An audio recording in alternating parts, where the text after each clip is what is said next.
Causative verb. ठीक, तो यहाँ हमने कुछ एग्जाम्पल लिखा है, उसके बाद हम समझेंगे कॉजेटिव वर्ब क्या होता है।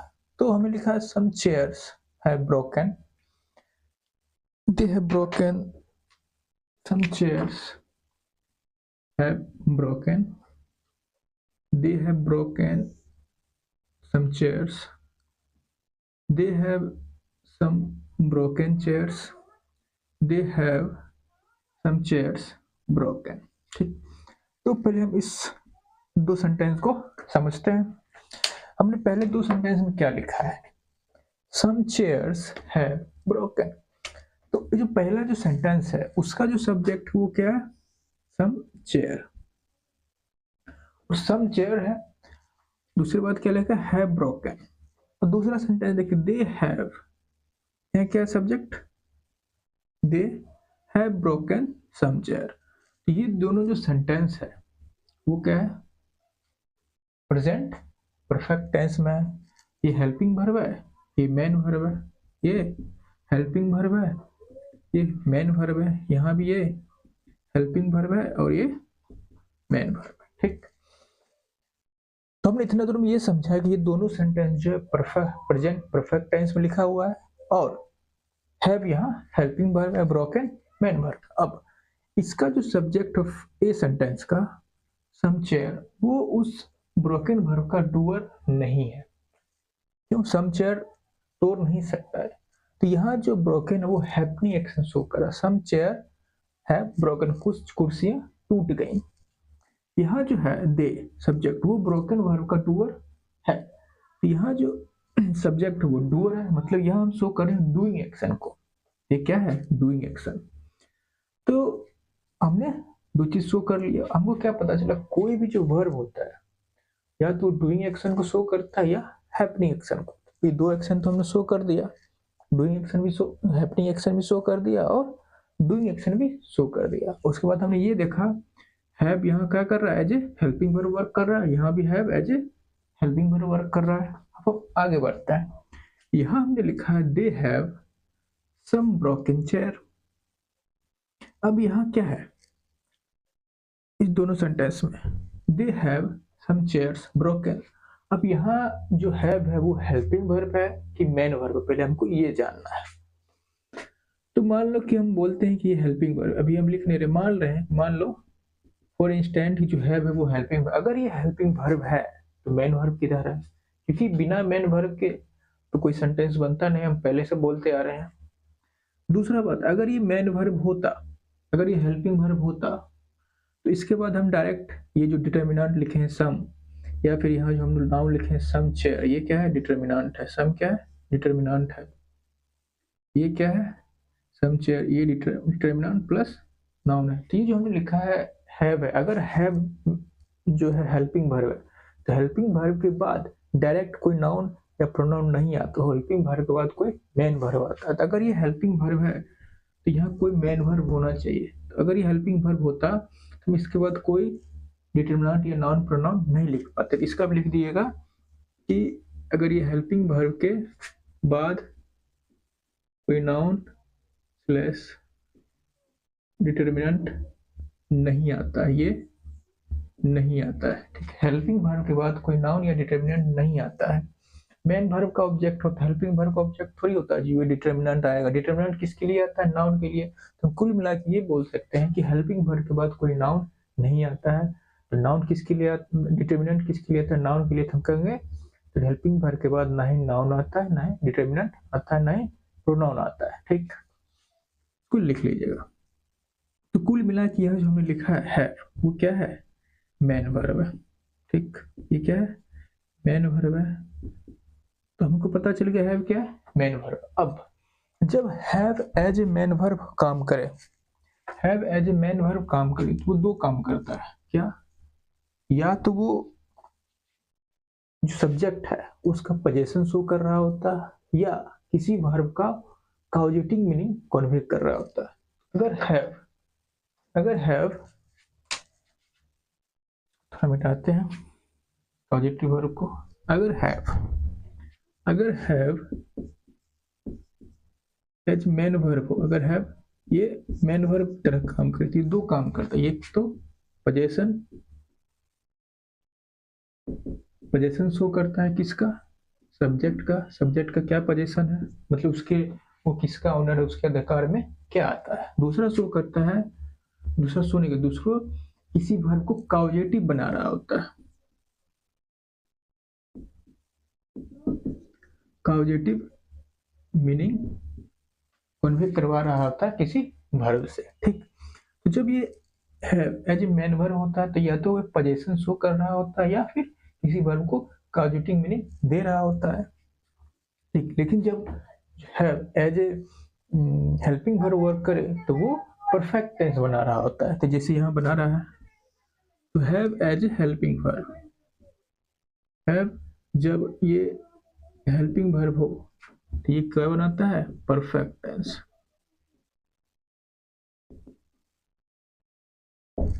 परफेक्ट टेंस बनाता है। ये हम समझ गए। तो have as helping verb perfect tense बनता है, as a main verb position show करता है या फिर काउजेटिव मीनिंग कन्वे करता है। तो यह हो गया as a helping verb perfect tense बना रहा है, प्रेजेंट परफेक्ट टेंस, यहाँ भी प्रेजेंट परफेक्ट टेंस। अब सी सेंटेंस देखते हैं, they have some broken chair. अब यहाँ हमने हैव क्यों लिखा है, ये हमको समझना है। क्या उनके पास क्या है, कुछ ब्रोकन चेयर है। तो यहाँ हमने हैव का यूज किया है पोजीशन शो करने के लिए कि उनके पास जो है वो क्या है, सम क्या है, कुछ है, क्या है, ब्रोकन चेयर। तो यहाँ जो ब्रोकन है वो पास्ट पार्टिसिपल है, जो कि एडजेक्टिव है। वो बता रहा है किस टाइप का चेयर है, ब्रोकन चेयर है। तो ये एक एडजेक्टिव है जो कि चेयर का डिस्क्रिप्शन है, which type of chair, which kind of chair, broken chair. तो ये फिलहाल ये एडजेक्टिव है। तो हैव क्या बता रहा है, पोजीशन। तो हमारा पोजीशन क्या है कि हमारे पास कुछ ब्रोकन चेयर, तो यहाँ पोजीशन शो कर रहा है। अब लास्ट एग्जांपल जो आज हम पढ़ने वाले हैं, causative verb, they have some chairs broken. अब क्या हैव यहाँ क्या कर रहा है, दे हैव, हम क्या, they have some chairs broken. यहाँ जो हैव है इसको हमने यूज किया है, हम क्या जब ये बोलना चाहते हैं सम चेयर्स, तब ये उसके पास कुछ चेयर्स हैं ब्रोकन, ऐसा नहीं है। उसके पास कुछ चेयर है ब्रोकन, ऐसा नहीं। अगर हमको पोजीशन शो करना होता है और ये अगर ये मान लो कि हम बोल रहे हैं कि ये यूज किए हैं पोजीशन शो करने के लिए, फिर ये ब्रोकन क्या काम कर रहा है यहाँ, some chair, they have some chairs, ये तो ठीक है, उसके पास कुछ चेयर है। लेकिन ये ब्रोकन क्या है, ब्रोकन को कैसे जस्टिफाई करेंगे, ये किस लिए यूज हुआ है हमको पता है। यहाँ जो हमने हैव यूज किया है, इसको हम इस ब्रोकन वर्ब को काउजेटिव मीनिंग कन्वे कराने के लिए यूज किया है, ठीक। एग्जाम्पल हम समझ गए, तो इसको मिटा रहे हैं। तो यहाँ से हमको ये पता चलता है, लिख लीजिएगा, कि जो वर्ब होता है उसका अपना जो है मीनिंग काउजेटिव नहीं होता है, उसका अपना मीनिंग ओरिजिनल मीनिंग काउजेटिव नहीं है। तो उसके पास दो ही मीनिंग होते हैं, या तो डूइंग को शो करता है या तो हैपनिंग शो करता है।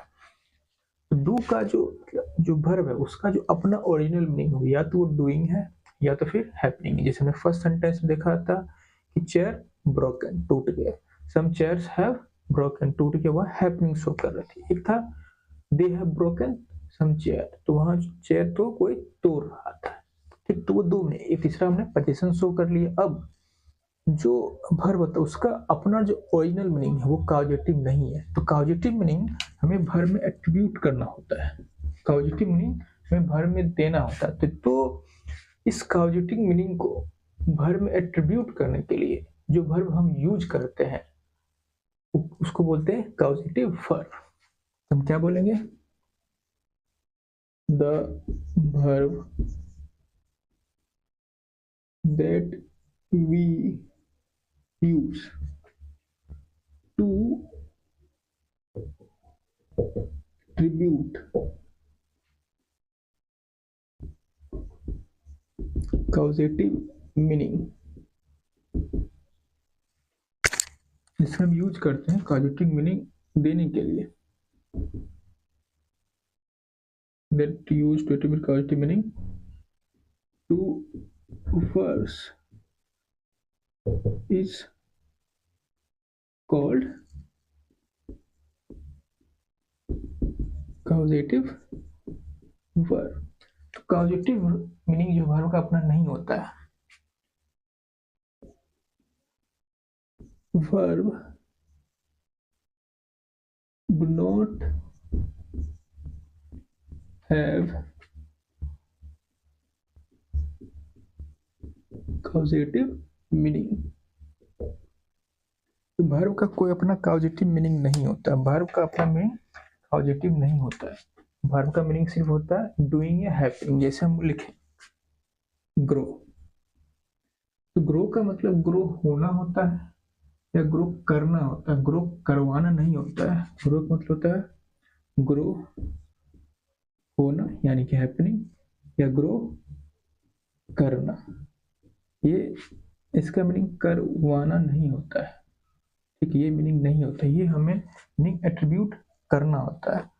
और तो जो वर्ब जो हमारे सिलेबस में है, जिस हमको पढ़ना है, वो क्या है, हमारे पॉजिटिव वर्ब वो हैव है, गेट है, और क्या है, मेक। ये तीन बार पढ़ना है, ठीक।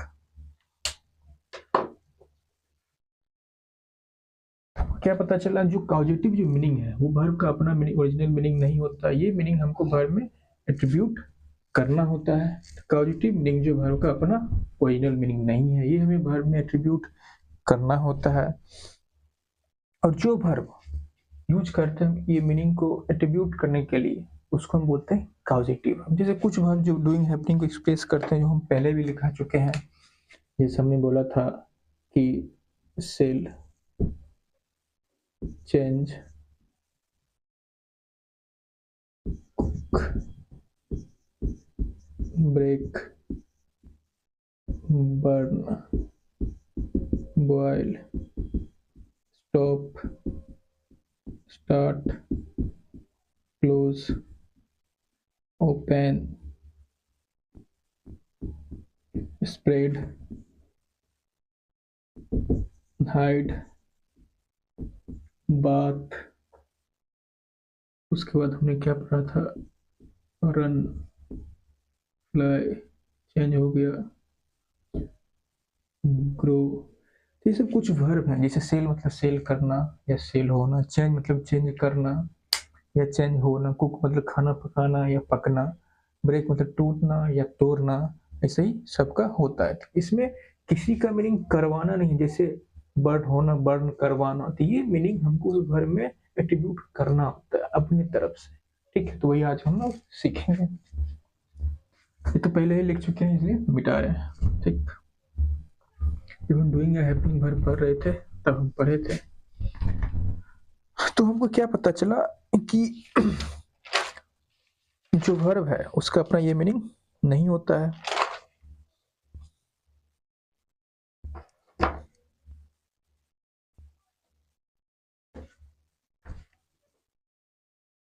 तो यहाँ हमने जो हैव यूज किया है वो क्यों यूज किया है, तो यहाँ हमने हैव यूज किया क्या पोजीशन शो करने के लिए, नहीं।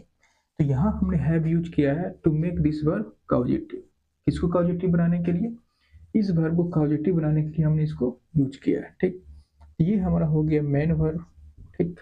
और हमने इसको यूज किया है इसको कॉजेटिव बनाने के लिए। तो जिस वर्ब को हम कॉजेटिव बना देते हैं वो हो जाता है नॉन फाइनाइट वर्ब। तो द वर्ब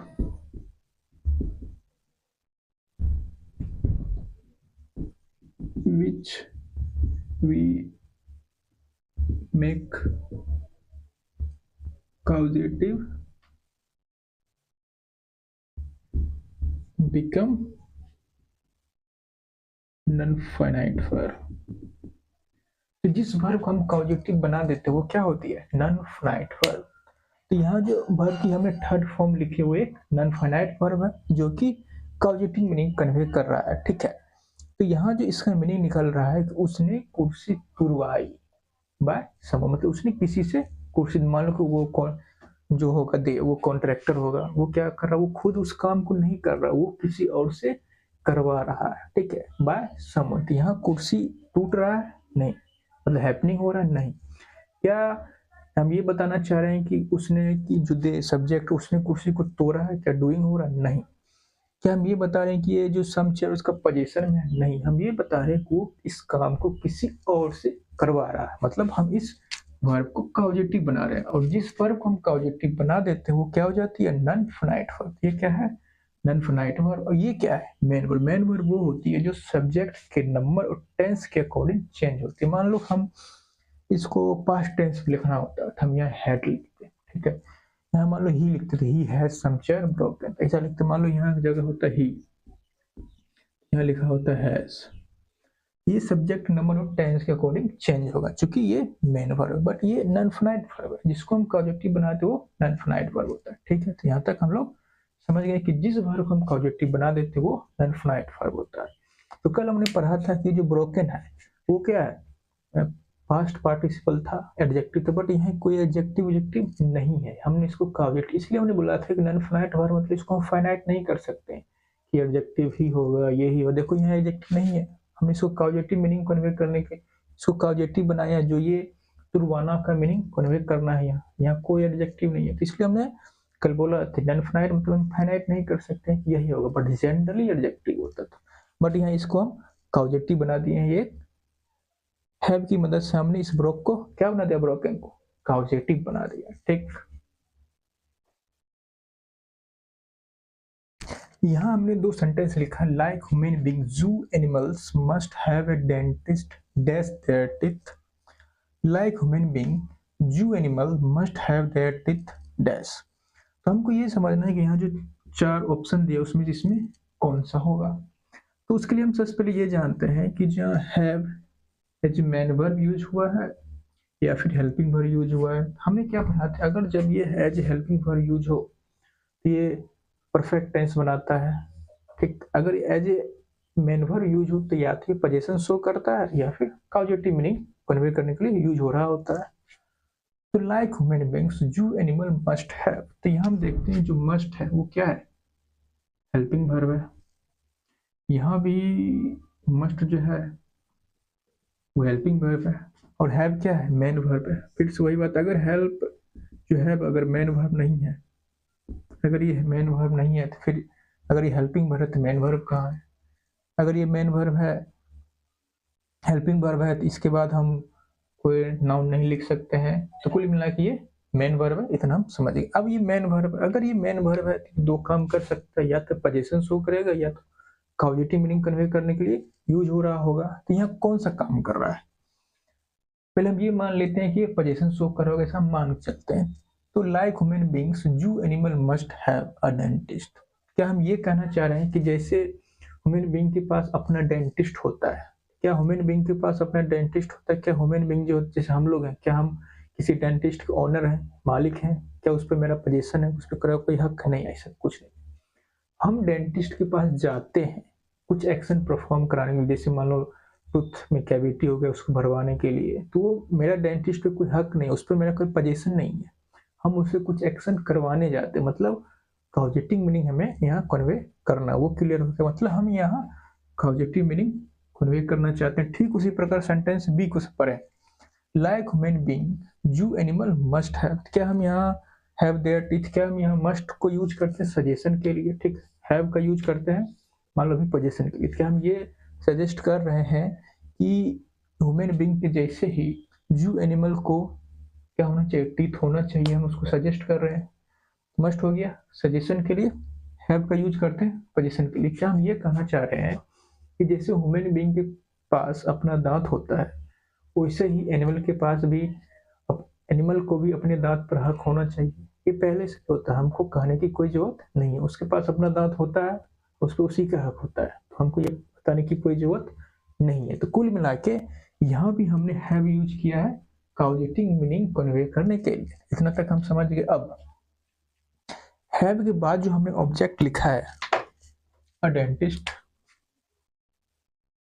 और यहाँ जो हैव के बाद हमने ऑब्जेक्ट लिखा देयर टीथ, ये किसका ऑब्जेक्ट? इस मेन वर्ब का ऑब्जेक्ट है। हैव का ऑब्जेक्ट क्या है? डेंटिस्ट। वैसे ही इस हैव का ऑब्जेक्ट क्या है? There teeth.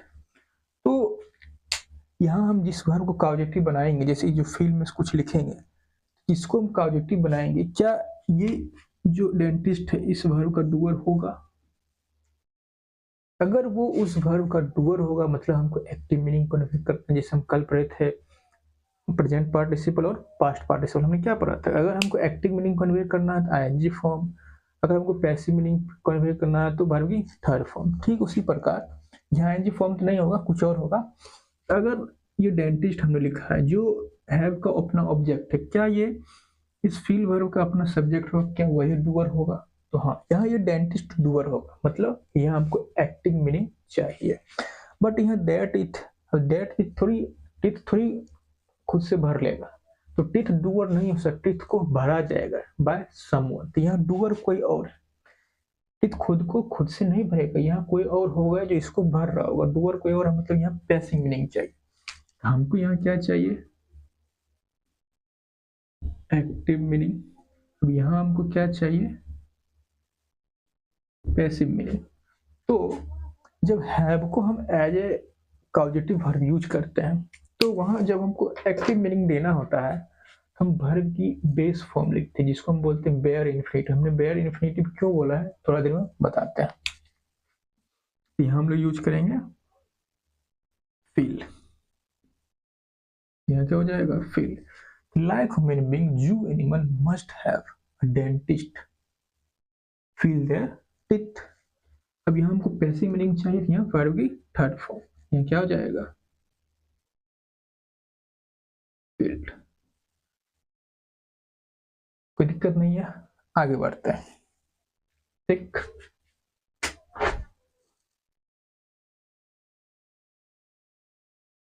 यहाँ हमने फिर से 2 एग्जाम्पल लिखा है और इसको उसी हिसाब से सही या गलत करना जैसे हमने इससे पहले पहला और दूसरा एग्जाम देखा था।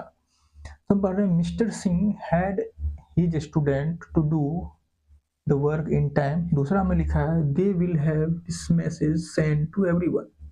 तो पहले हमको ये देखना है कि हमने जो हैड वर्ब यूज किया है वो as a helping verb use किया है एज ए मेन वर्ब। अगर हेल्पिंग वर्ब हुआ तो फिर परफेक्ट टेंस बनाएगा, कॉजेटिव तो हो ही नहीं सकता है। हमने देखा mister Singh had his student, तो यहाँ इस वर्ब के बाद हमने कोई नाउन लिखा है तो मतलब ये मेन वर्ब है। क्योंकि अगर मेन वर्ब नहीं होता, अगर ये हेल्पिंग वर्ब होता तो उसके बाद क्या आता? कोई मेन वर्ब आता। ऐसा कुछ नहीं है, इसके बाद डायरेक्ट इसका ऑब्जेक्ट लिखा हुआ, इसका मतलब ये मेन वर्ब है। अब ये मेन वर्ब है तो हमको ये देखना है कि क्या ये पोजीशन शो करने के लिए यूज हुआ है या फिर कॉजेटिव मीनिंग कन्वे कर रहा है। तो पहले हम मान लेते हैं कि ये मान लो पोजीशन शो करने के लिए यूज हुआ होगा। Mister Singh had his student, हम ये बताना चाह रहे हैं कि मिस्टर सिंह के अपने स्टूडेंट है, ये बताना चाह रहे नहीं। क्योंकि यहाँ जो स्टूडेंट वर्ड हमने लिख लिया है इससे ये मीनिंग अपने आप कन्वे हो जा रहा है कि ये जो स्टूडेंट है मिस्टर सिंह क्या, और मिस्टर सिंह क्या है? टीचर है। तो मतलब ये नहीं बताना चाह रहे हैं कि वो मिस्टर सिंह के स्टूडेंट है। स्टूडेंट लिखने से ही पता चल गया है कि वो स्टूडेंट जो है वो मिस्टर सिंह जो है वो टीचर है, ये स्टूडेंट है। ठीक, तो mister Singh had his student to do the work in time. तो यहाँ हम ये बोलना चाह रहे हैं कि मिस्टर सिंह जो है अपने स्टूडेंट से इस काम को सही वक्त पर करवाया, मतलब इसको कॉजेटिव मीनिंग कन्वे करना चाह रहे हैं। हम चूंकि वहाँ स्टूडेंट लिखा हुआ है, स्टूडेंट लिखने से ही पता चल गया है कि मिस्टर सिंह जो है वो टीचर है, ये स्टूडेंट है। और यहाँ से उसको हम पोजीशन शो करने के लिए यूज नहीं किया है कि ये मिस्टर सिंह के स्टूडेंट है। ठीक है, क्योंकि स्टूडेंट लिखा है तो ये अपने आप ऑटोमेटिक ये बात समझ में आ गया कि स्टूडेंट तो है तो ये मिस्टर सिंह के हैं। ठीक, अब हम इसको ये मीनिंग कन्वे करना चाह रहे हैं कि मिस्टर सिंह ने अपने स्टूडेंट से ये काम करवाया, मतलब कॉजेटिव मीनिंग कन्वे करना चाह रहे हैं। ठीक, अब ये जो ऑब्जेक्ट है ये इस वर्ब का क्या है? डूअर है। ये इस वर्ब का डूअर है। चूंकि ये डूअर है तो यहाँ हम क्या लिखेंगे? Base form. यहाँ क्या लिखा है? Infinitive form. इसको काट के डू लिख दिया। दूसरा सेंटेंस पढ़ती मतलब चौथा पढ़ते हैं they will have this message send to everyone. तो ये हेल्पिंग वर्ब हो गया, ये हो गया मेन वर्ब। ठीक, अब ये मेन वर्ब है तो ये पोजीशन शो करने के लिए यूज किया गया है कि कॉजेटिव मीनिंग कन्वे करने के लिए। अब अगर हम ये कहना चाह रहे हैं कि उनके पास फ्यूचर में मैसेज होगा, उनको तो मैसेज उनके पोजीशन में होगा, हम ऐसा बोलना चाह रहे हैं? ऐसा कुछ नहीं बोलना चाह रहे, हम बोलना चाह रहे हैं they will have this message, उनके पास यह मैसेज होगा इन फ्यूचर। नहीं, we don't want to convey this message. हम ये बोलना चाह रहे हैं कि they they will have this message to everyone, उनको इस मैसेज को सभी को सेंड करवाना है। मतलब again we want to make it positive. अगर हम अब यहाँ जो दिस मैसेज हमने लिखा है जो कि हैव का ऑब्जेक्ट है, क्या ये इस सेंड वर्ब का डूअर है? मैसेज सेंड करेगा? नहीं, मैसेज को कोई होगा जो सेंड करेगा। यहाँ डूअर कोई और है, दिस मैसेज डूअर नहीं है, तो यहाँ क्या लिखेंगे? वर्ब की थर्ड फॉर्म। ठीक, हमको क्या पता चला? क्या पता चला कि अगर हैव का हम यूज करें, अगर हम हैव का यूज करें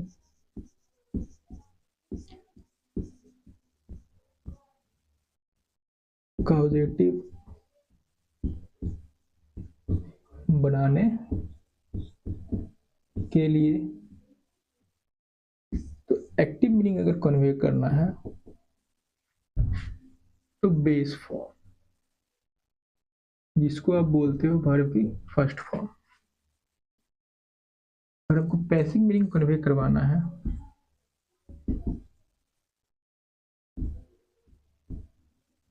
तो वर्ब की थर्ड फॉर्म।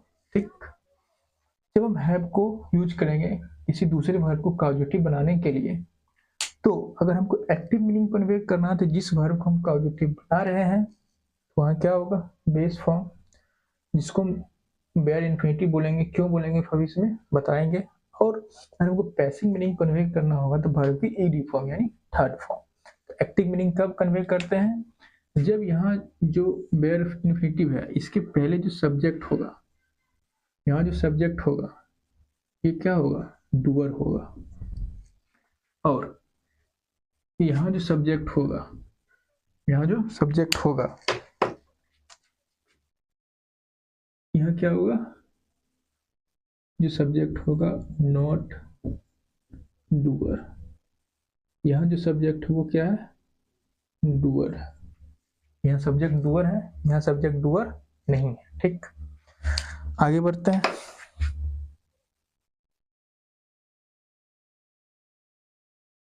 यहाँ हमने एक सेंटेंस लिखा है he had severe toothache so she decided to.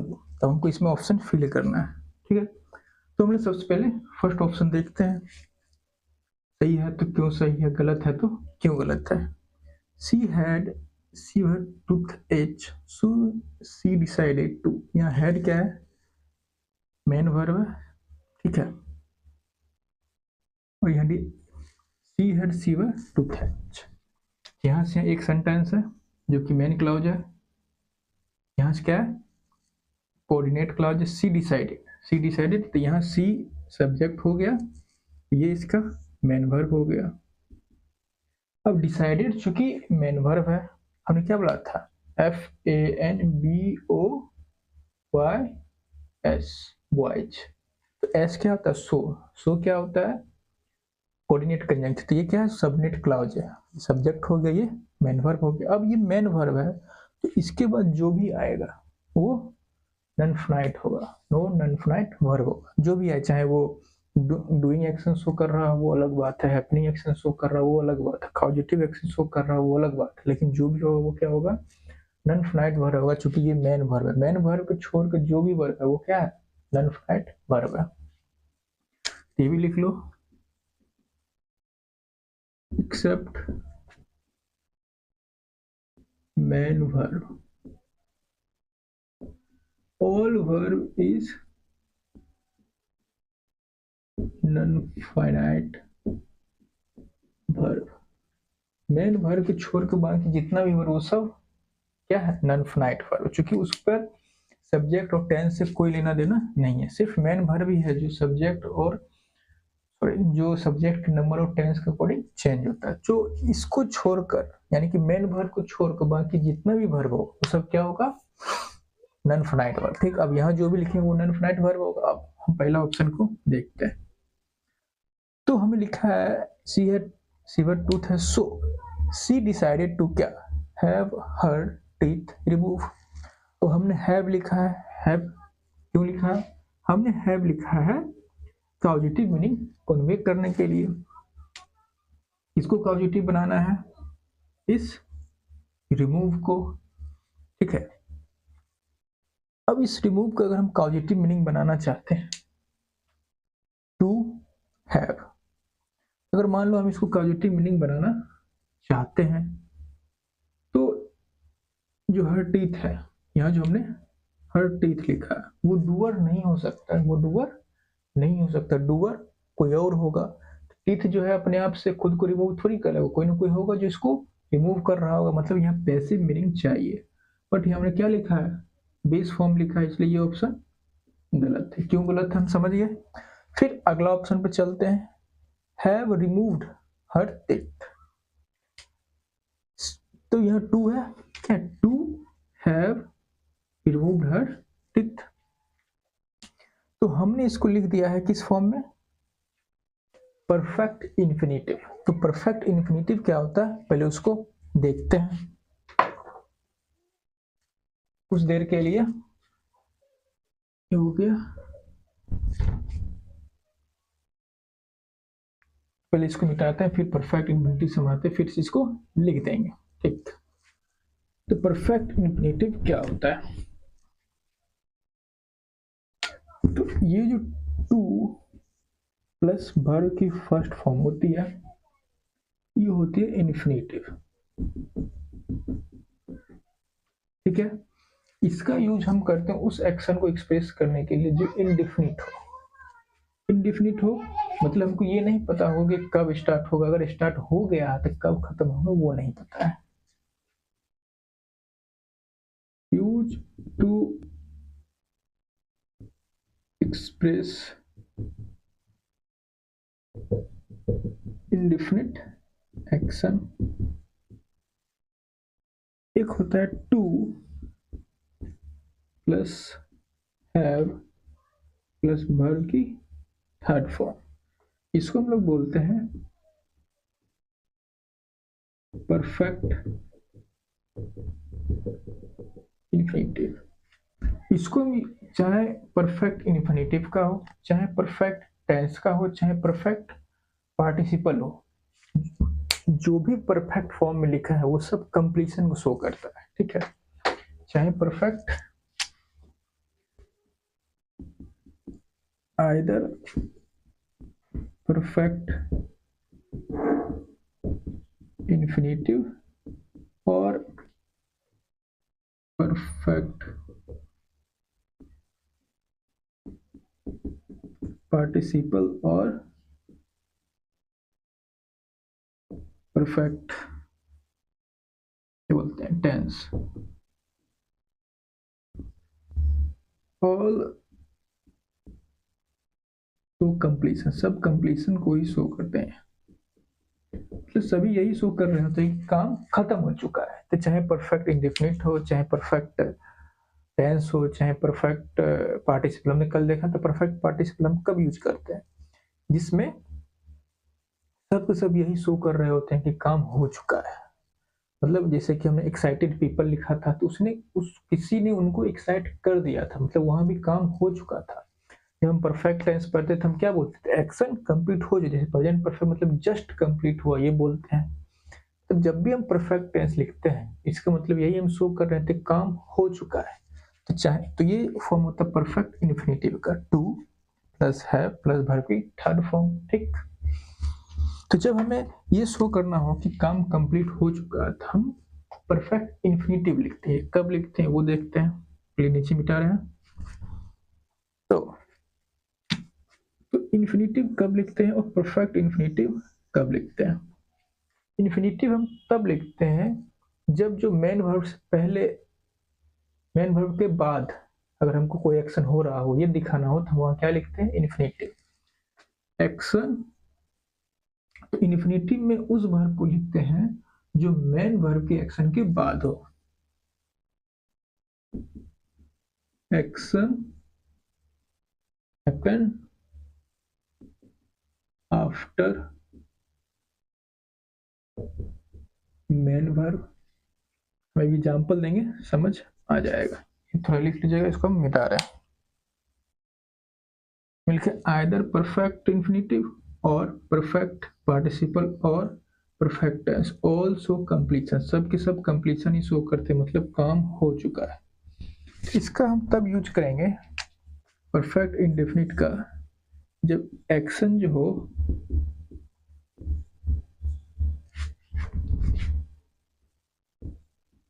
Happen before main verb, जब एक्शन मेन वर्ब से पहले हो चुका होगा तो हम परफेक्ट इंफिनिटिव यूज करेंगे। जब एक्शन मेन वर्ब के बाद होगा तो हम कौन सा इंफिनिटिव यूज करेंगे, सिंपली इंफिनिटिव यूज करेंगे, जनरल इंफिनिटिव बोल दो, ठीक। तो एग्जांपल देखते हैं, देखिए इसको मिलाते हैं, तब ये समझ आएगा कि इंफिनिटिव कब यूज करते हैं, जब वो एक्शन मेन एक्शन के बाद होगा तो इंफिनिटिव, अगर वो एक्शन मेन एक्शन से पहले होगा तो कौन सा इंफिनिटिव, परफेक्ट इंफिनिटिव। जैसे हमने लिखा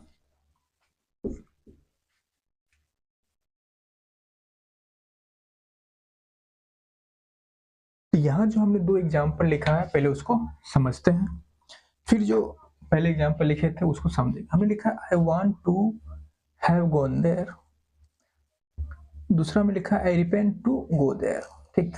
अब सोचो I want to have go there, तो यहाँ हमने अगर परफेक्ट इंफिनिटिव लिखा है मतलब ये एक्शन इस एक्शन से पहले हो चुका है, हम ये बोलना चाह रहे हैं क्योंकि परफेक्ट इंफिनिटिव है मतलब ये एक्शन पहले हुआ होगा। अभी तुरंत हम बताएंगे अगर हम परफेक्ट इंफिनिटिव उसको लिखते हैं, ये हमारा यहाँ मेन वर्ब, अगर मेन एक्शन से ये एक्शन पहले हुआ होगा तब हम इसको परफेक्ट इंफिनिटिव में लिखते हैं, अगर ये मेन एक्शन के बाद होगा तो हम सीधे सिंपल इंफिनिटिव में लिखते हैं। तो यहाँ हमने परफेक्ट इंफिनिटिव में लिखा है, इसका मतलब ये हुआ कि ये एक्शन इससे पहले हुआ होगा। लेकिन सोचो कि हम कहीं जाते हैं तब सोचते हैं मतलब चाहते हैं, या फिर चले जाते हैं उसके बाद चाहते हैं जाना, तो यहाँ क्या होगा हम चाहते हैं I want to have gone there, मतलब मान लो हम कहीं जाना चाहते हैं, अगर हम कहीं जाना चाहते हैं, अगर हम कहीं जाना चाह रहे हैं, मान लो हम कह रहे हैं मनाली जाना चाहते हैं, दिल्ली जाना चाहते हैं, कहीं जाना चाहते हैं, तो मतलब अभी गए नहीं होंगे तभी तो चाहते हैं, अगर वहाँ चले जाएंगे तो फिर चाहेंगे क्यों, मतलब ये एक्शन यहाँ जो लिखा है इस वांट एक्शन के बाद होगा, ठीक है। दूसरा पढ़ते हैं आई रिपेंट टू गो देयर, अब मान लो पछताते कब हो, कब पछताते हो, एक्शन होने के बाद पछताते हो कि या फिर एक्शन हुआ उससे पहले ही पछताने लगते हो। सोचो अब हम कहीं गए, मान लो टूर पे गए कहीं निकले, बहुत मान लो गंगा नहाने गए, वहाँ बहुत दंगा फसाद हो गया, बोला हम बहुत पछता रहे हैं वहाँ जाके, अब वहाँ हम पहले जाते हैं उसके बाद पछताते हैं, ठीक है, रिपेंट होता है, मतलब रिपेंट का एक्शन बाद में होता है, ठीक है, मतलब ये एक्शन पहले होना चाहिए था, ये एक्शन बाद में होगा, तो यहाँ होना चाहिए था परफेक्ट इन्फिनिटिव, बट यहाँ क्या लिख दिए हैं इन्फिनिटिव। तो इन्फिनिटिव तब लिखते हैं जब मेन एक्शन जो कि मेन वर्ब है, मेन वर्ब के बाद हो, मेन वर्ब के बाद होता है तो हम क्या लिखते हैं परफेक्ट इन्फिनिटिव। अगर मेन वर्ब से पहले हो जाए, सॉरी, अगर मेन वर्ब से पहले हो तो परफेक्ट इन्फिनिटिव, अगर मेन वर्ब के बाद हो तो कौन सा इन्फिनिटिव, सिर्फ सिंपली इन्फिनिटिव, जिसको हम जनरल इन्फिनिटिव अभी फिलहाल बोल रहे हैं, ठीक। तो रिपेंट हम बाद में करते हैं, जाते पहले हैं, तो यहाँ जो लिखे वो गलत है, क्या लिख देंगे टू हैव गॉन, तो यहाँ क्या है हम चाहते पहले हैं जाते बाद में है, तो यहाँ उसका उल्टा लिख दिया गया है टू गो, ठीक, ये हो गया हमारा सही।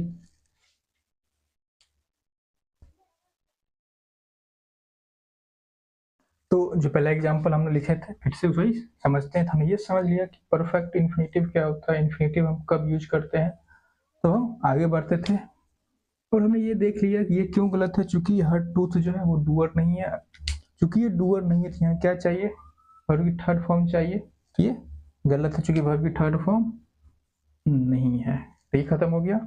अब have removed her teeth, to have removed her teeth, तो यहाँ क्या लिखा है, वर्ब की इन्फिनिटिव फॉर्म लिखा है, perfect infinitive, to have removed, हमने पढ़ा था परफेक्ट इन्फिनिटिव होता है। तो अब यहाँ क्या रही, she decided to have removed her teeth, हमने क्या बोला था कि इन्फिनिटिव, परफेक्ट इन्फिनिटिव हम तब लिखते हैं जब वो एक्शन जो इन्फिनिटिव में लिखा है परफेक्ट इन्फिनिटिव में वो मेन एक्शन से पहले हुआ हो। तो सोचो, पहले हम डिसाइड करते हैं कि हम पहले कोई काम करते हैं, तो पहले हम डिसाइड करते हैं उसके बाद हम कोई काम करते हैं, ठीक है। तो पहले क्या करते हैं, डिसाइड। तो यहाँ क्या कर रहा है, टीथ रिमूव पहले ही कर दिया, डिसाइड बाद में करेगा, ऐसा नहीं है। तो डिसाइड का जो काम है वो पहले होता है और तो एक्शन जो है वो बाद में होता है। डिसाइड जैसे हमको इसका कुछ एग्जांपल लिखते हैं, रुक जाओ, तो हमने सेंटेंस लिखा है they decided to have taken some rest. अब सोचो, हम आराम कर लेते हैं तब डिसाइड करते हैं या फिर डिसाइड करते हैं कि अब हमको आराम करना है तब आराम करने जाते हैं। तो आपको क्लियर पता है कि हम पहले डिसाइड करते हैं फिर आराम करने जाते हैं, मतलब डिसाइड का एक्शन पहले होता है और आराम करने का एक्शन बाद में होता है। तो मतलब फिलहाल जो हमने यहाँ लिखा है ये गलत लिखा है, क्या decided to take some rest. ठीक उसी प्रकार यहाँ भी क्या होगा, ये गलत है क्योंकि डिसीजन पहले लिया जाता है, तो यहाँ परफेक्ट इन्फिनिटिव नहीं होगा, डिसाइड फर्स्ट होता है देन वो एक्शन किया जाता है। यहाँ परफेक्ट लिख दिया, इसका मतलब रिमूव का एक्शन पहले कर, पहले टीथ निकाल लिया उसके बाद डिसाइड किया हाँ अब टीथ निकलवाना, ऐसा नॉनसेंस है, तो ये इसलिए गलत हुआ। अब हम सी देखते हैं, रिमूव्ड हर टीथ, तो ये क्या हो गया, decide to remove her teeth, इसका मीनिंग कैसा निकल रहा है कि उसी ने डिसाइड किया कि हम अपना टीथ खुद ही निकाल लेंगे। क्या कोई अपना टीथ खुद निकालता नहीं, हम जाते हैं डेंटिस्ट के पास निकलवाने। तो यहाँ मीनिंग निकाला कि उसी ने डिसाइड किया और वही जो है खुद को निकाल लेगी, ठीक है। तो खुद से तो निकालेगी नहीं, कोई और होगा जो इसको निकालेगा। कोई अपना टीथ खुद से निकालता नहीं, तो हमको यहाँ कॉजेटिव मीनिंग चाहिए, तो यहाँ कॉजेटिव मीनिंग मिसिंग है, इसलिए ये गलत है। यहाँ देखो they decided to take some rest, यहाँ हम ही डिसाइड करते हैं और हम ही रेस्ट ले रहे होते हैं, इसलिए हमने डायरेक्ट इन्फिनिटिव लिख दिया। बट यहाँ हम डिसाइड तो करेंगे लेकिन टूथ हम खुद से थोड़ी निकालेंगे, हम कोई डॉक्टर हो गए जाएंगे, मतलब डेंटिस्ट के पास जाएंगे जो कि टूथ निकालेगा, वहाँ some other person is doer. तो यहाँ हम डायरेक्ट इन्फिनिटिव नहीं लिख सकते, हमको इसको पहले कॉजेटिव बनाना होगा। कॉजेटिव बनाने के लिए पहले हैव की फॉर्म आनी चाहिए, तो ये हमारा सही है। क्यों सही है, तो कॉजेटिव बनाने के लिए हमने हैव भी लिखा है और ये डूअर नहीं है हर टीथ, इसके लिए हमने क्या लिखा, वर्ब की थर्ड फॉर्म, ये सही है। तो हमको सिर्फ ये नहीं जानना है कि कौन सा ऑप्शन सही है या कौन सा ऑप्शन गलत है, हमको ये भी जानना है अगर वो ऑप्शन सही है तो क्यों सही है, ठीक है।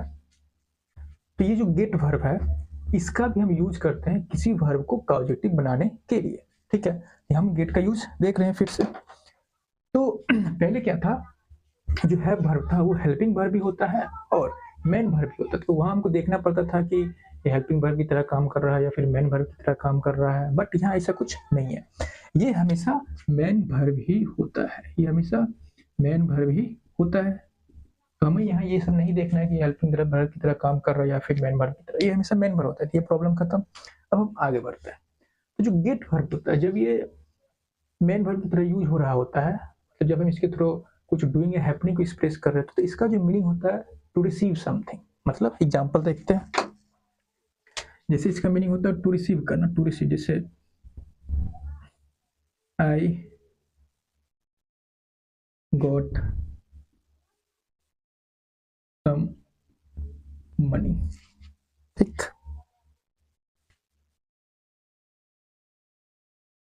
आई गॉट द न्यूज, तो यहाँ ये बताना चाह रहे हैं कि हमें कुछ रिसीव हुआ है। गॉट सम मनी मतलब हमको कुछ मनी रिसीव हुआ, आई गॉट द न्यूज मतलब हमको कुछ न्यूज मिला। मतलब यहाँ जो मीनिंग होता है इसका, जब ये डूइंग या हैपनिंग को एक्सप्रेस कर रहा होता है, जैसे हमको कुछ मिला, कुछ हुआ, जनरली गॉड क्या होता है, लिंकिंग वर्ब होता है, हमको क्या बता रहा है कि हमको कुछ मनी रिसीव हुआ, एक्शन हो रहा है कि हमको जो मनी है आया मेरे पास, तो यहाँ मूवमेंट हो रहा है, तो ये एक्शन शो कर रहा है, ठीक है। तो यहाँ क्या, यहाँ रिसीव का एक्शन मिल रहा है हमको, ये रिसीव का मीनिंग मिल रहा है। देखते, the man got his friend dash his work. क्या यहाँ रिसीव का मीनिंग हो रहा है कि मैन जो है उसको अपना फ्रेंड मिल गया? क्या हम ऐसा बोलना चाह रहे हैं कि मैन गॉट हिज फ्रेंड, उसको अपना दोस्त मिल गया? इस सेंटेंस हम ये बताना चाहें the man got his work, तो ऐसा नहीं है। तो हमने यहाँ गॉट का यूज किया है इस वर्ब को कॉजेटिव बनाने के लिए। कौन सा वर्ब? ऑप्शन देते हैं, जैसे टू डू, डू, सी हो गया, डज, डी हो गया, डन। तो इसको हम कॉजेटिव बनाने के लिए यूज किए हैं, ठीक। अब यहाँ जो सब्जेक्ट है, क्या ये डूअर है? हमने क्यों बोला हमने इसको यूज किया कॉजेटिव बनाने के लिए? तो मान लो तुम बोलो नहीं, हम कॉजेटिव बनाने के लिए यूज नहीं किए हैं, ये खुद डूअर है। तो अगर ये डूअर होता, द मैन अगर डूअर है, तो हम सीधे डायरेक्ट इसको यहाँ इसका क्या बनाते, मैन वर्ब यूज कर लेते, क्योंकि ये डू का मतलब क्या होता है? करना। एक्शन का मीनिंग जो शो करता है, डूइंग का मीनिंग खुद ही शो कर रहा होता है। तो हमको इसके लिए अगर अलग से हेल्पिंग वर्ब नहीं लिखना होता कि इसको जो हेल्प करे, जिसको कॉजेटिव बनाए। इसका मतलब है कि ये जो द मैन है वो खुद उस काम को नहीं कर रहा। अगर वो उस काम को खुद कर रहा होता तो हम डू को हम डायरेक्ट मैन वर्ब बना के लिख दिए होते, ठीक। क्योंकि ये द मैन खुद काम नहीं कर रहा, ये किसी और से करवाएगा। इसका मतलब है हमको यहाँ कॉजेटिव मीनिंग कन्वे करना है, ठीक। ये हम समझ गए कि हमको कॉजेटिव मीनिंग कन्वे करना है। अब आगे यहाँ जो हमने हिज फ्रेंड लिखा है, क्या ये डू वर्ब का डूअर हो सकता है? हाँ, वही करेगा। मतलब यहाँ एक्टिव मीनिंग चाहिए, एक्टिव मीनिंग चाहिए तो हम क्या लिखेंगे? Infinitive form, to do. The man got his work. अब यहाँ कौन सा फॉर्म लिखेंगे? हिज वर्क खुद तो वर्क है, काम नहीं, कोई होगा जो इसको कर रहा होगा, मतलब डूअर कोई और है। मतलब यहाँ क्या होगा? ऐसी मीनिंग चाहिए। तो पहले इतना लिख लीजिए। तो अब आपको कंफ्यूजन होना स्टार्ट हो गया होगा कि सर पहले जब हम हैव लिखे थे तो सीधे डू लिख देते थे, बट यहाँ गॉड के साथ हमने टू डू क्यों लिखा? तो पहले इसको लिखिए फिर समझाते हैं। हमने पहले ये बोला कि ये गॉड हमको कॉजेटिव मीनिंग क्यों कन्वे करना। अगर ये द मैन वो सब्जेक्ट होता, ये खुद ही उस काम को कर रहा होता तो हम डायरेक्ट इस डू को यहाँ मैन वर्ब बना के लिख दिए होते। क्योंकि ये डू मतलब होता है करना, वो खुद अगर एक्शन को परफॉर्म कर रहा होता तो ये डूइंग वर्ब बना के यहाँ लिखा गया होता। हम अलग से इसके लिए हेल्पिंग वर्ब नहीं लिखते जो इसको कॉजेटिव बना रहा होता, क्योंकि ये खुद नहीं कर रहा है, ये किसी अपने दोस्त से करवा रहा है। हमको कॉजेटिव मीनिंग चाहिए, यहाँ पता चल रहा है, इसलिए हमने इसको बोला कि कॉजेटिव मीनिंग हमको बनाना है, ठीक। तो हमने यहाँ टू डू का है लिखा। तो पहले इसके पहले हम ये समझते हैं, अगर हम किसी वर्ब के साथ उसके ऑब्जेक्ट का ऑब्जेक्ट कंप्लीमेंट किसी नॉन फाइनाइट वर्ब को बना के लिखें तो हम उसको इन्फिनिटिव लिखते हैं, उस नॉन फाइनाइट वर्ब को इन्फिनिटिव लिखते हैं। अगर हम किसी वर्ब के साथ उसके ऑब्जेक्ट का ऑब्जेक्ट कंप्लीमेंट वर्ब का ऑब्जेक्ट कंप्लीमेंट किसी नॉन फाइनाइट वर्ब को बना के लिखें, के ऑब्जेक्ट कंप्लीमेंट किसी नॉन फाइनाइट वर्ब को लिखें। तो अगर यहाँ कोई नॉन फाइनाइट वर्ब लिखें ऑब्जेक्ट कंप्लीमेंट बना के, तो वो नॉन फाइनाइट वर्ब इन्फिनिटिव होगी जनरली। तो यहाँ जो हमने लिखा the man got his friend, ये क्या है? मैन, ये क्या है? ऑब्जेक्ट है, इसका ऑब्जेक्ट है इस गॉट वर्ब का, और ये क्या है? Object complement. हमने क्या कहा? अगर हम किसी वर्ब के ऑब्जेक्ट का ऑब्जेक्ट कंप्लीमेंट किसी नॉन फाइनाइट वर्ब को बनाए तो वो क्या होगी? इन्फिनिटिव फॉर्म में लिखी जाएगी, इसलिए इन्फिनिटिव फॉर्म में लिखा गया है। तो बट अब सब पहले इसको लिख लीजिए फिर इसको मिटाते हैं। तो बट अब कहेंगे सर हम हैव वर्ब के साथ ऐसा क्यों नहीं किए, यहाँ क्यों कर रहा है? तो ये सवाल होगा। एग्जाम्पल लिखा मुझसे समझाना चाहता, मैं लिखा I have no doubt to ask. यहाँ हैव क्या है? Main verb. अगर ये मैन वर्ब या तो पोजीशन शो करेगा या तो कॉजेटिव बनाने के लिए यूज होगा। यहाँ हमें क्या लिखा है? No doubt. तो यहाँ नो डाउट है, तो ये नो डाउट जो है इसका क्या है? पोजीशन। मेरे पास कोई डाउट नहीं है, आई हैव नो डाउट। ये हमारा ऑब्जेक्ट, ये हमारा क्या है? पोजीशन है। तो मेरे पास ये मेरा पोजीशन है, और किस लिए है और किस लिए नहीं है। तो कोई भी चीज़ हमारी पोजीशन, जैसे आई हैव नो डाउट, मेरे पास कोई डाउट नहीं है, किस लिए है? कोई भी चीज मेरी पोजीशन में है तो किस लिए है और किस लिए नहीं है, ये बताने के लिए हमने यहाँ क्या लिखा है, इन्फिनेटिव। तो कोई भी चीज हमारे पोजीशन में है तो किस लिए है किस लिए नहीं है, ये बताने के लिए हम क्या लिखते हैं, इन्फिनेटिव। तो ये जो हैव को हमने यूज किया पोजीशन शो करने के लिए, और इन्फिनेटिव को हमने यूज किया टू शो कि कोई भी चीज हमारे पोजीशन में है कि नहीं है। ये हैव यूज किया है टू शो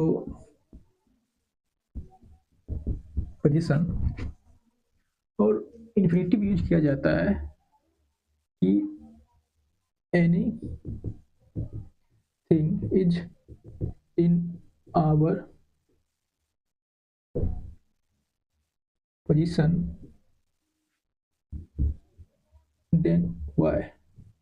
अगर हमारे कोई चीज हमारे पोजीशन में है तो किस लिए है, किस काम के लिए है, तो टू आस्क पूछने के लिए नहीं है, तुम्हारे पास कोई भी डाउट नहीं है, किस लिए नहीं है, पूछने के लिए। तो ये जो है वो शो करता है पोजीशन, ये इन्फिनेटिव शो कर रहा है क्या, कोई भी चीज हमारे पास है तो किस लिए है और किस लिए नहीं। तो इससे हमको ये पता चलता है कि हमारे पास जब हम हैव को यूज करते हैं पोजीशन शो करने के लिए, तो हमारे पास एक स्ट्रक्चर हैव के साथ पहले से मौजूद है, जो जो जब हम इन्फिनेटिव को यूज कर रहे होते हैं हैव के साथ, इसका ऑब्जेक्ट का कॉम्प्लीमेंट बना के, मतलब हैव के साथ हमारे पास एक पहले से स्ट्रक्चर मौजूद है जहां हम हैव को पोजीशन शो करने के लिए यूज कर रहे थे, और उसके ऑब्जेक्ट का ऑब्जेक्ट कॉम्प्लीमेंट, तो यहाँ इसके ऑब्जेक्ट का ऑब्जेक्ट कॉम्प्लीमेंट इन्फिनेटिव को बना के लिख रहे होते पहले से ही, क्या शो करने के लिए कि कोई भी चीज हमारी पोजीशन है तो किस लिए है किस लिए नहीं है।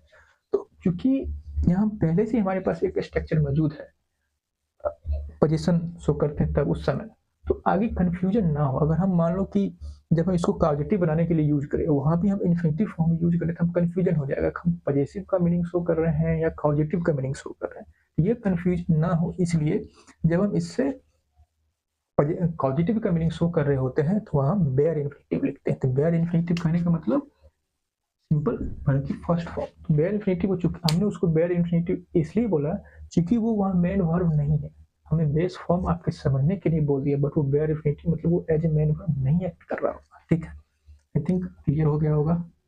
साथ पहले से ही एक स्ट्रक्चर मौजूद होता है जो कि पैसिव फॉर्म होता है, जहां हम उसके ऑब्जेक्ट का ऑब्जेक्ट कॉम्प्लीमेंट इन्फिनेटिव को बना के पहले से लिख रहे होते, ताकि हमको कंफ्यूजन ना हो कि हम पॉजिटिव मीनिंग कन्वे करना चाह रहे हैं या पॉजिटिव का मीनिंग कन्वे करना चाह रहे हैं। तो इसलिए हम पॉजिटिव फॉर्म में इन्फिनेटिव फॉर्म को लिख देते हैं ऑब्जेक्ट कॉम्प्लीमेंट बना के, जब हम इसको पॉजिटिव मीनिंग कन्वे करने के लिए यूज करते हैं तो हम बेयर इन्फिनेटिव लिख देते हैं। ठीक है, तो वहीं अगर मान लो यहाँ हम हैव यूज किए होते हैं, गॉड की जगह हैव लिखे होते, तो यहाँ टू डू ना लिख के डू लिख देते हैं, तो आपको ये क्लियर हो जाता है कि हम पोजीशन नहीं शो करना चाह रहे हैं हैव लिख के, हम यहाँ शो करना चाह रहे हैं पॉजिटिव मीनिंग कन्वे करना चाह रहे हैं।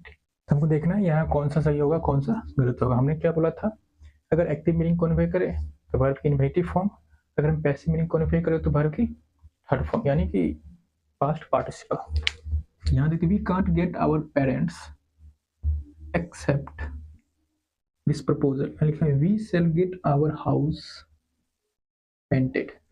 तो एक्सेप्ट कौन करेगा, और पेरेंट्स, मतलब यहाँ जो गॉट वर्ब का ऑब्जेक्ट है वही इस कॉजेटिव जिसको हमने कॉजेटिव बनाया वही इसका डूअर भी है, मतलब जो ये है यही डूअर है, मतलब क्या होगा, ये यही डूअर है, मतलब ये एक्टिव फॉर्म में चाहिए, एक्टिव फॉर्म में चाहिए मतलब इन्फिनेटिव होगा accept. We shall got our house painted on Diwali, तो दिवाली पर पेंटेड, तो यहाँ क्या चाहिए, पैसिव मीनिंग, तो ये पहले से ही सही है। ठीक, यहाँ हमने एक सेंटेंस लिखा है हैव दिस लेटर पोस्टेड, तो हमारे एग्जाम में ऐसा एक सेंटेंस लिखा होता है, बोलता है एक्टिव से पैसिव करो या पैसिव से एक्टिव करो। तो सबसे पहले हमको ये समझना कि इसका मीनिंग क्या है। कोई इसका मीनिंग ये समझ सकता है कि बोला जा रहा है जैसे हैव दिस लेटर पोस्टेड, क्या इस लेटर को पोस्ट कर दिया जा चुका है, क्या इसका ये मीनिंग है, क्या इंट्रोगेटिव सेंटेंस है, हैव दिस लेटर पोस्टेड, क्या इस लेटर को पोस्ट किया जा चुका है, क्या इसका ये मीनिंग है, क्या इसका ये मीनिंग है कि क्या इस लेटर को पोस्ट या जा चुका है, क्या हम ये कहना चाह रहे हैं? इसका आंसर है नहीं, हम ये नहीं कहना चाह रहे हैं। चूंकि मान लो ये इंट्रोगेटिव सेंटेंस अगर होता, पहला बात, अगर ये इंट्रोगेटिव, पहले तो इंट्रोगेटिव सेंटेंस नहीं है, इसका मतलब ये नहीं है कि क्या इस लेटर को पोस्ट किया जा चुका है। क्यों नहीं है, हम समझते हैं। देखने से लग रहा होगा बहुत आदमी को कि क्या लग रहा है, ओ इधर हेल्पिंग वर्ब हो गया, सर पढ़ाए थे, ये सब्जेक्ट हो गया, ये मेन वर्ब हो गया, सब्जेक्ट हो गया, हेल्पिंग वर्ब हो गया, मेन वर्ब हो गया, तो ये हो गया, इसका मीनिंग हो गया क्या इस लेटर को पोस्ट कर दिया जा चुका है। बट ऐसा कुछ नहीं है। पहला क्यों नहीं है ऐसा? अगर मान लो ये इंट्रोगेटिव सेंटेंस होता तो यहाँ फुल स्टॉप में क्वेश्चन मार्क होता, पहला। दूसरा बात, अगर ये सब्जेक्ट है, ये क्या है, सिंगुलर सब्जेक्ट है, तो इसके साथ हैव नहीं है जाता। तीसरा, ये सब्जेक्ट इस पोस्ट वर्ब का डूअर नहीं है, क्योंकि ये डूअर नहीं है तो यहाँ वर्ब पैसिव फॉर्म में आएगा, ठीक। तो अगर इंट्रोगेटिव सेंटेंस होता तो ऐसा लिखा होता, has this letter been posted. तो अगर इंट्रोगेटिव सेंटेंस होता तो ऐसा लिखा होता, चूंकि दिस लेटर पोस्ट वर्ब का डूअर नहीं है तो हमको पैसिव फॉर्म में लिखना पड़ेगा। दूसरा, ये सिंगुलर है तो इसके पास वर्ब की थर्ड पर्सन सिंगुलर नंबर के लिए जो वर्ब यूज होता है वो लिखना पड़ेगा। तो ये हो गया इसका इंट्रोगेटिव फॉर्म।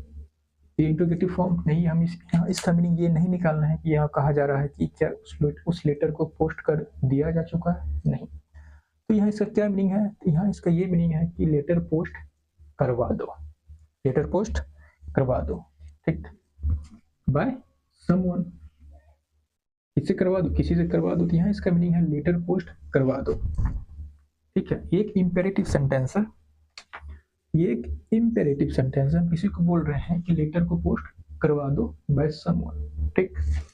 अब चूंकि ये इंपेरेटिव सेंटेंस है, तो इंपेरेटिव सेंटेंस है तो ये क्या होगा, तो इंपेरेटिव सेंटेंस का सब्जेक्ट क्या होता है, यू होता है। तो फिलहाल ये मेन वर्ब है, ठीक है, और ये इस मेन वर्ब का ऑब्जेक्ट है। सब्जेक्ट क्यों नहीं है? क्योंकि इंपेरेटिव सेंटेंस का सब्जेक्ट यू होता है जो कि अंडरस्टूड होता है। यहाँ इसका मीनिंग है उस लेटर को पोस्ट करवा दो, तो यहाँ एक पॉजिटिव मीनिंग करवा रहे हैं, और ये इंपेरेटिव सेंटेंस, यहाँ तक हम समझ गए।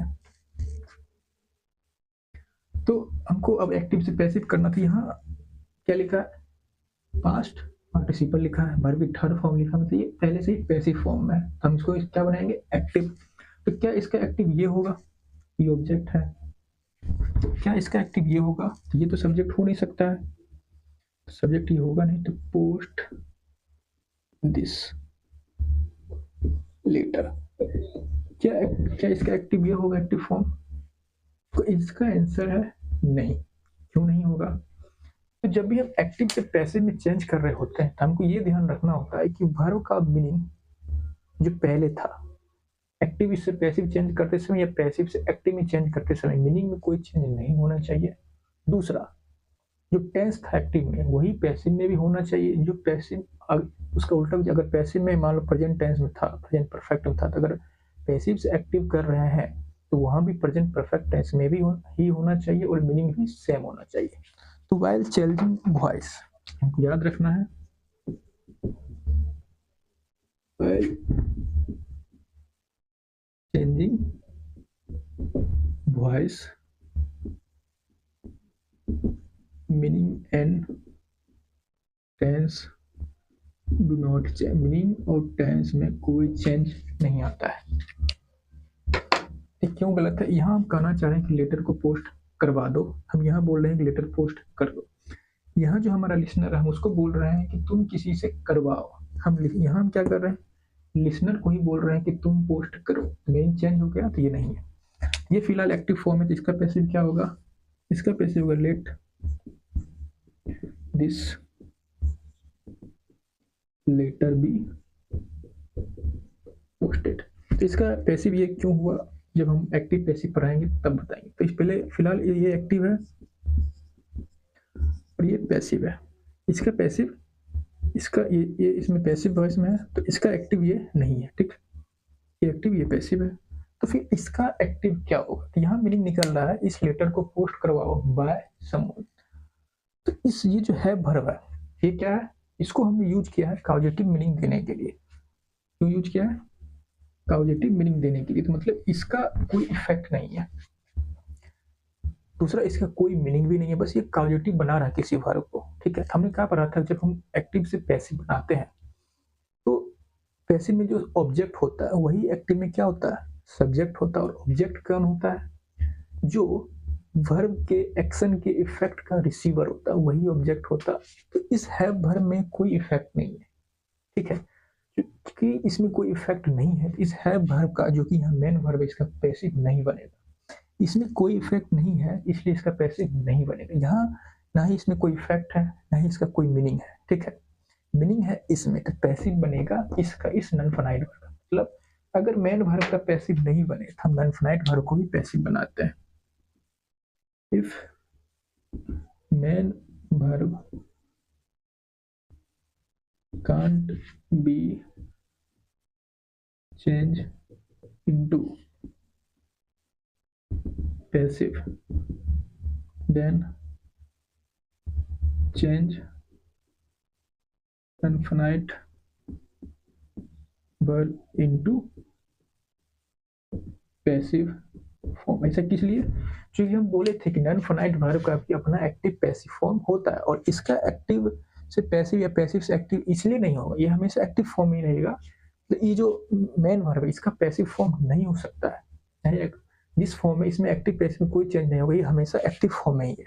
एक्टिव या पैसिव सिर्फ इस फॉर्म का बनेगा, क्यों, क्योंकि इसमें कोई इफेक्ट नहीं है। तो जब हम एक्टिव से पैसिव कर रहे होते हैं तो जो ऑब्जेक्ट होता है, मतलब जो एक्शन का इफेक्ट का रिसीवर होता है, वही ऑब्जेक्ट बनता है। तो यहाँ इसका कोई इफेक्ट है ही नहीं, मतलब इसका कोई ऑब्जेक्ट नहीं होगा, और इसका कोई ऑब्जेक्ट नहीं होगा तो फिर पैसिव बनेगा नहीं, क्योंकि ऑब्जेक्ट को ही हम क्या बना रहे होते हैं, सब्जेक्ट बना रहे थे, ठीक, ये हम समझ गए। तो अब हमको इसको पैसिव बनाना है, पैसिव नहीं तो पैसिव पहले से ही इसको हम एक्टिव बनाएंगे। तो जब मेन वर्ब का एक्टिव से पैसिव नहीं बने, चाहे पैसिव से एक्टिव नहीं बने, तो हम नॉन फाइनाइट वर्ब को देखते हैं। नॉन फाइनाइट वर्ब, यहाँ बोल रहे हैं लेटर को पोस्ट किया जाए बाय समवन, हम इसका ऑब्जेक्ट क्या, सब्जेक्ट क्या बना देंगे, तो हम लिखेंगे have someone post this letter, सकते हैं get someone to post this letter। दोनों का मीनिंग सेम है, बस ये हैव के साथ लिखा है इसलिए हमने बेयर इन्फिनिटिव लिखा, ये गेट के साथ लिखा है इसलिए हमने इन्फिनिटिव लिखा है, ठीक।